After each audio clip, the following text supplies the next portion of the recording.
A spacecraft took its last photograph of Saturn, and then, on purpose, it flew straight into the planet and burned up like a shooting star. Nobody expected a 20-year-old machine, running on computer chips weaker than the one in your microwave, to give humanity its most emotional goodbye in the history of space exploration. Stick around, because the story of those final images is stranger, sadder, and more beautiful than almost anyone who was not paying attention in 2017 ever realized. Before we get into it, tap subscribe if you want more true stories from the edge of our solar system landing in your feed, because this is only one chapter in a much bigger tale. Let us go back to where this story actually begins. Most people think Saturn is just a pretty planet with rings, a kind of cosmic decoration, sitting quietly far away and doing nothing in particular. That is not even close to true. Saturn is a churning, howling, storm-covered giant, and the spacecraft we are talking about spent 13 years proving that almost everything we assumed about it was wrong. People have been staring at Saturn since 1610, when an Italian scientist named Galileo first pointed a homemade telescope at the sky and noticed strange bumps on either side of the planet. He could not figure out what he was looking at, and for decades afterward, other astronomers guessed everything from twin moons to giant handles. It took nearly 50 more years before anyone realized those bumps were actually a flat ring of material circling the planet like a hula hoop.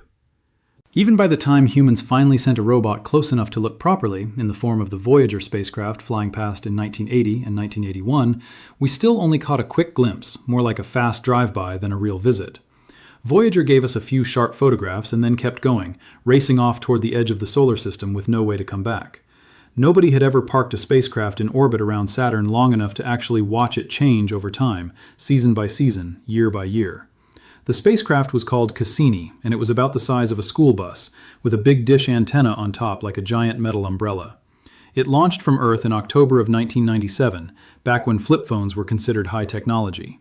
It did not arrive at Saturn until 2004, after a 7-year journey that looped past Venus, past Earth again, and past Jupiter, using each planet's gravity like a slingshot to build up speed. Think about that for a second.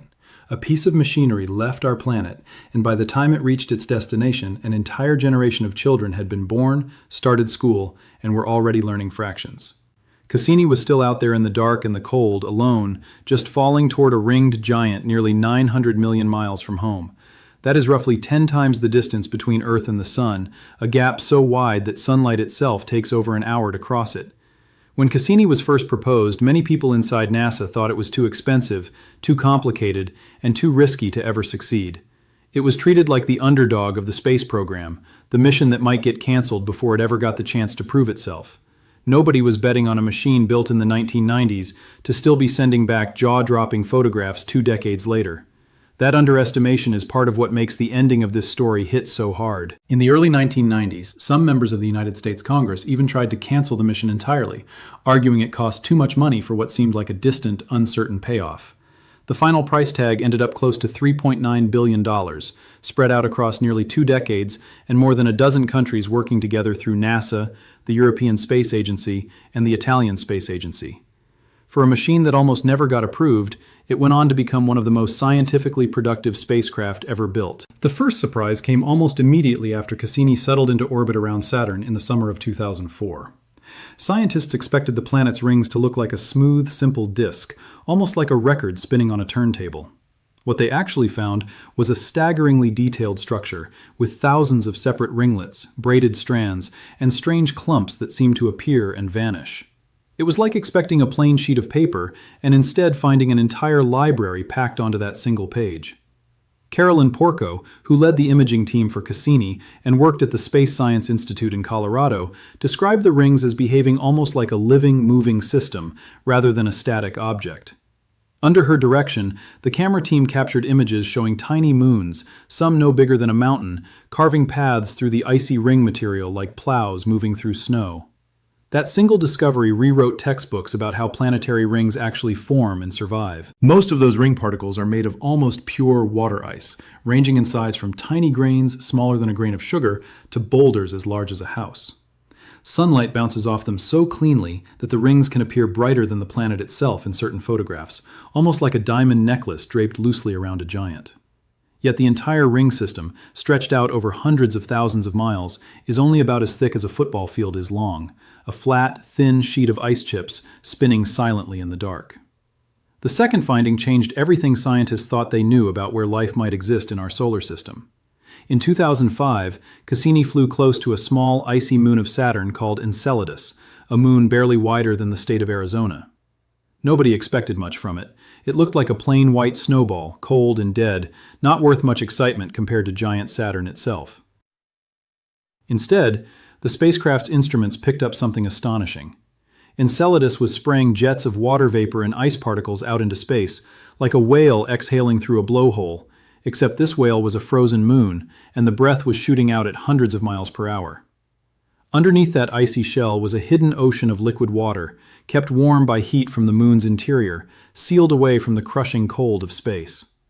To put that in a scale you already understand, imagine your freezer at home, solid and frozen on the outside, but underneath the ice sits a warm swimming pool nobody knew was there. That is essentially what Cassini discovered hiding inside a moon that scientists had almost written off as boring. Researchers writing in the journal Science in 2006 confirmed that these jets contained salts and organic molecules, the same basic ingredients found in the chemistry of life on Earth. If you could somehow float just above the surface of Enceladus and watch those jets fire off, scientists say it would feel eerily silent, since there is no air out there to carry sound the way it does on Earth. You would only feel it, a faint trembling through your boots as the ice cracked open beneath you, followed by a soft spray of freezing crystals catching sunlight like glitter thrown into the dark. It is one of the strangest, quietest fireworks shows in the entire solar system. Let us pause here on something you can picture easily. A regular light bulb in your kitchen might use 60 watts of power to light up a whole room. Cassini's onboard camera and instruments all together ran on less power than that single kitchen bulb, roughly the wattage of a small refrigerator light. And with that tiny amount of energy, it managed to detect an entire hidden ocean nearly 1 billion miles away. The third discovery puzzled scientists the most, and it involved something at the top of Saturn itself. Near the planet's north pole, Cassini's cameras captured a storm shaped almost perfectly like a hexagon, a 6-sided geometric pattern spinning in the clouds, wider than 2 planet Earths placed side by side.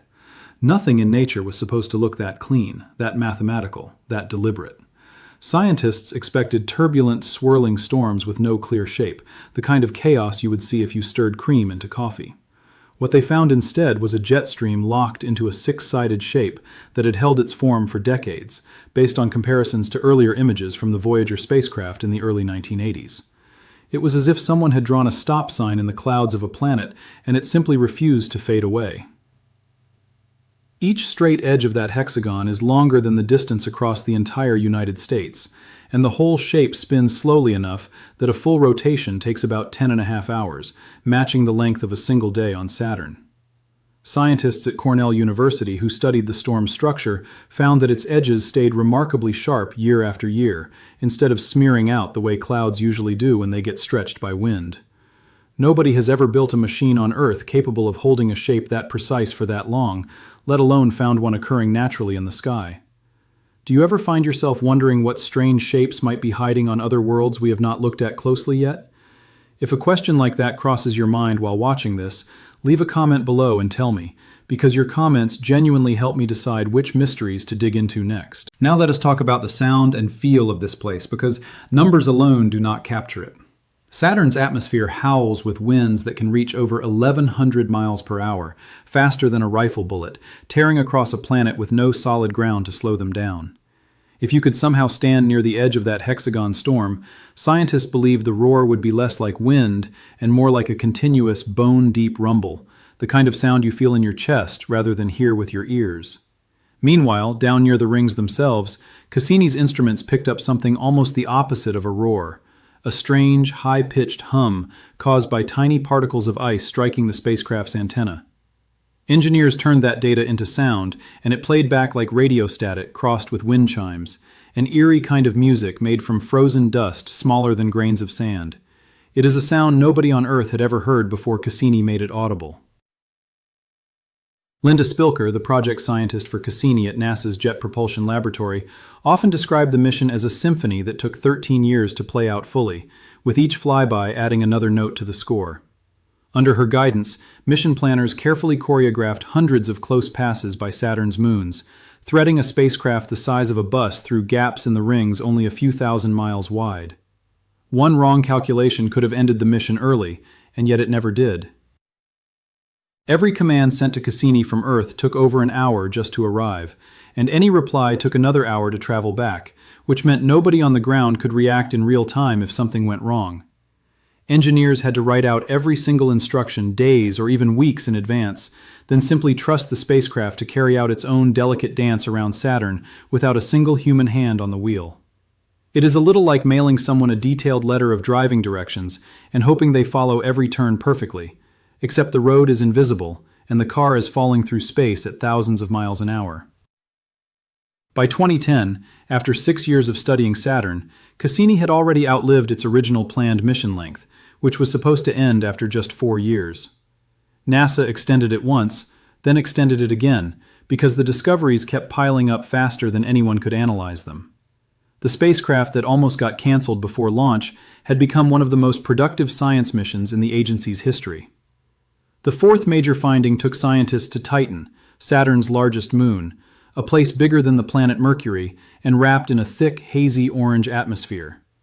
Scientists expected a frozen, barren rock, too cold for anything interesting to be happening on its surface, with an average temperature of nearly minus 290 degrees Fahrenheit. Instead, Cassini's radar peered through the haze and found lakes and rivers flowing and pooling across the landscape.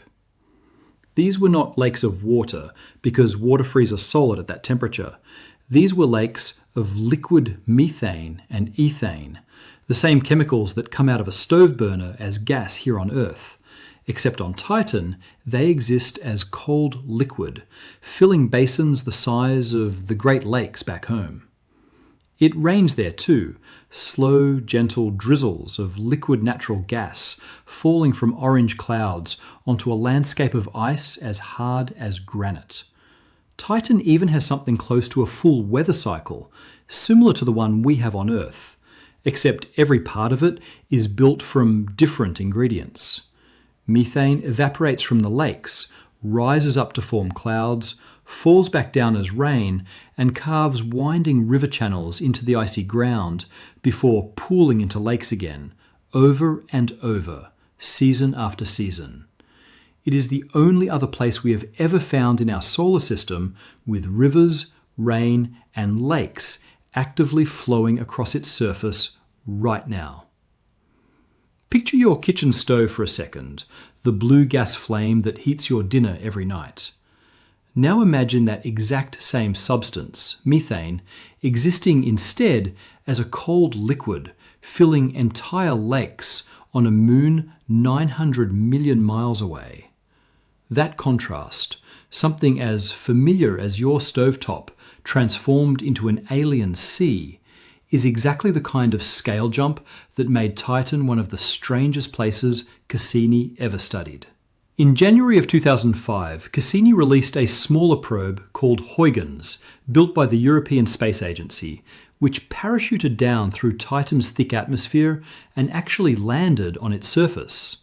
It was the first and still the only landing ever achieved on a moon in the outer solar system. For about 90 minutes, Huygens sent back photographs of a shoreline, rounded pebbles, and a soft, damp-looking ground before its batteries finally died in the freezing cold. Engineers on the Huygens team also managed to capture a short recording of Titan's actual wind, one of the only audio recordings ever taken on the surface of another world in our solar system. It sounds faint and hollow, almost like wind pushing through an empty tin can, a strange and lonely soundtrack for a moon so far from home. For 90 short minutes, humanity had a working microphone sitting on the surface of a place 900 million miles away. And then, just as quietly as it arrived, it went silent forever. Has a discovery like this ever changed the way you picture our solar system, or made you realize how little we actually knew before these missions? If it has, hit that like button and consider leaving a quick note about why, because it genuinely tells the YouTube system that stories like this matter to viewers like you, and that helps this kind of science reach more people. As Cassini's mission stretched on, the spacecraft grew old in ways engineers had to plan for very carefully. Its fuel tanks, once nearly full at launch in 1997, were running dangerously low by 2016, down to the last few percent needed to keep the spacecraft properly oriented. Every photograph, every signal sent back to Earth, and every tiny adjustment to its path used up fuel that could never be replaced, because there is no gas station orbiting Saturn. This is where the mission's final act began to take shape, in a plan NASA engineers nicknamed the Grand Finale. Rather than simply letting Cassini drift and possibly crash into one of Saturn's moons someday, contaminating a place that might harbour life, scientists decided on something bold. They would fly the spacecraft through the narrow, previously unexplored gap between Saturn and its innermost rings, a region no spacecraft had ever dared enter. That gap is only about 1,500 miles wide, threading between the cloud tops of a giant planet and a ring system made of ice chunks that could shred a spacecraft on impact. Engineers were not 100% certain Cassini would survive the very first pass. Nobody had ever tried this particular flight path before, and the risk was treated as genuinely serious inside the mission control room at JPL in Pasadena, California.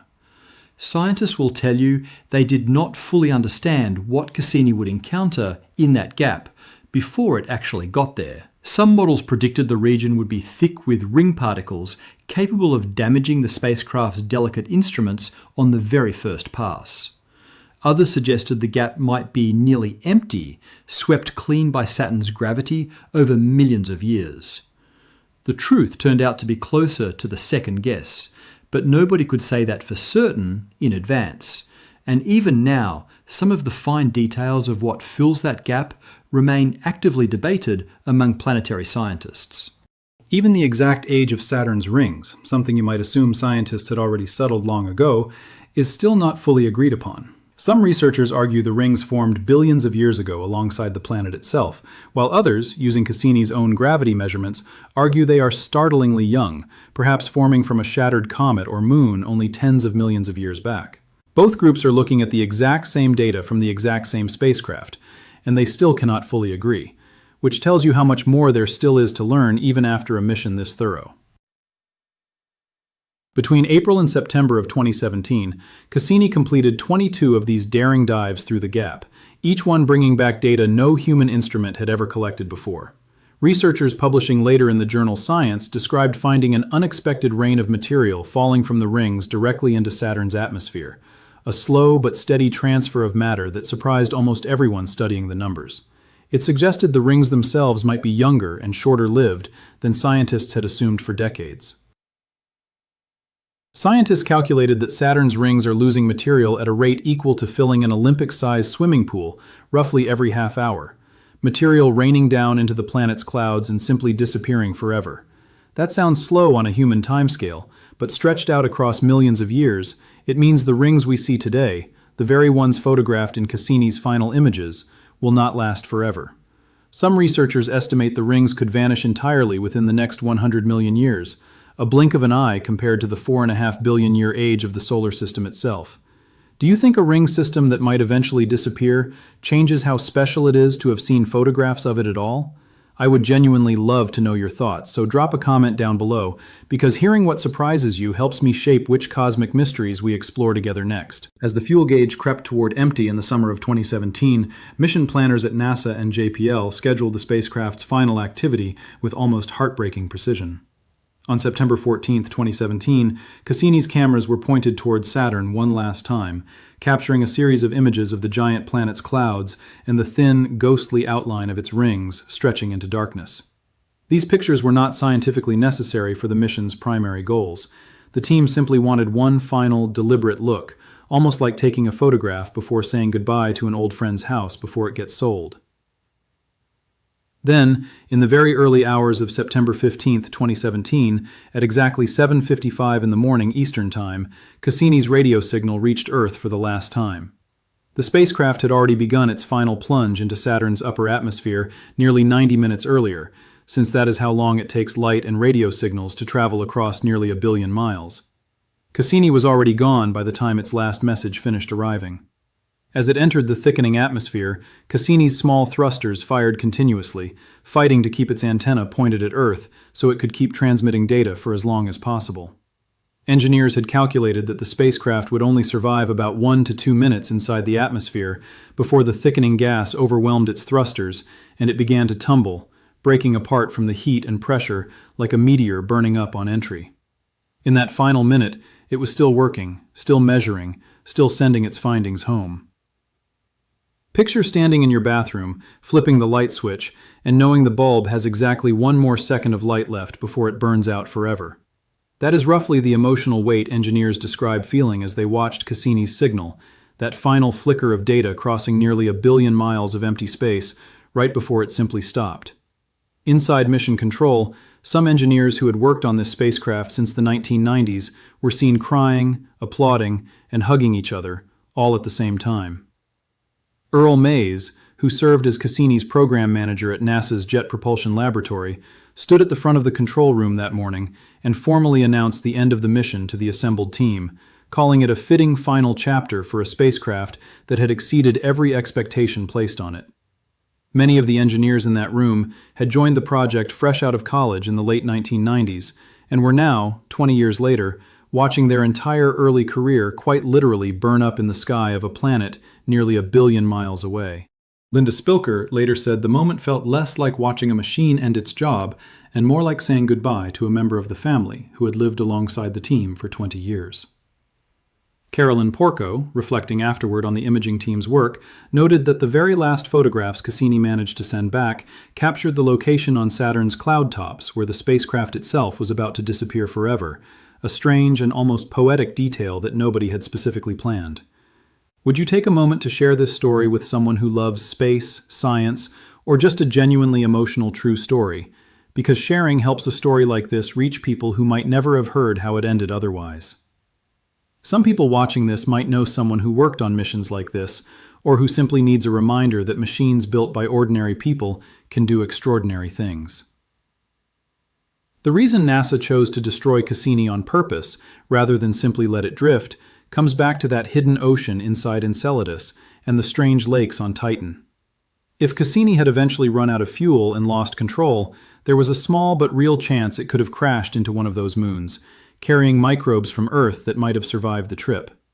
Scientists wanted to protect those environments completely, in case they truly do harbor some form of life we have not discovered yet. That single decision tells you something important about how careful this entire mission was, from its very first day in October of 1997 to its very last moment on September 15, 2017.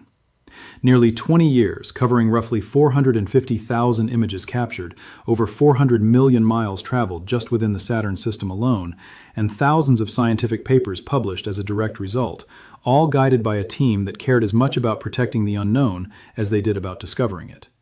To put that image count in a scale you can actually hold in your head, imagine taking one photograph every single hour of every single day for over 50 straight years. That is roughly how long it would take a person, working alone with an ordinary camera, to match what Cassini captured during its time circling Saturn. And unlike a casual vacation photo album, nearly every single one of those images ended up teaching scientists something they did not know the day before. In the years since Cassini's final plunge, researchers have continued combing through its data, still finding new details buried inside years-old photographs and measurements. A study published in Nature Astronomy analyzed gravity data from those final orbits and suggested Saturn's rings might be far younger than the planet itself, possibly less than 100 million years old, meaning dinosaurs on Earth never actually saw them in the sky.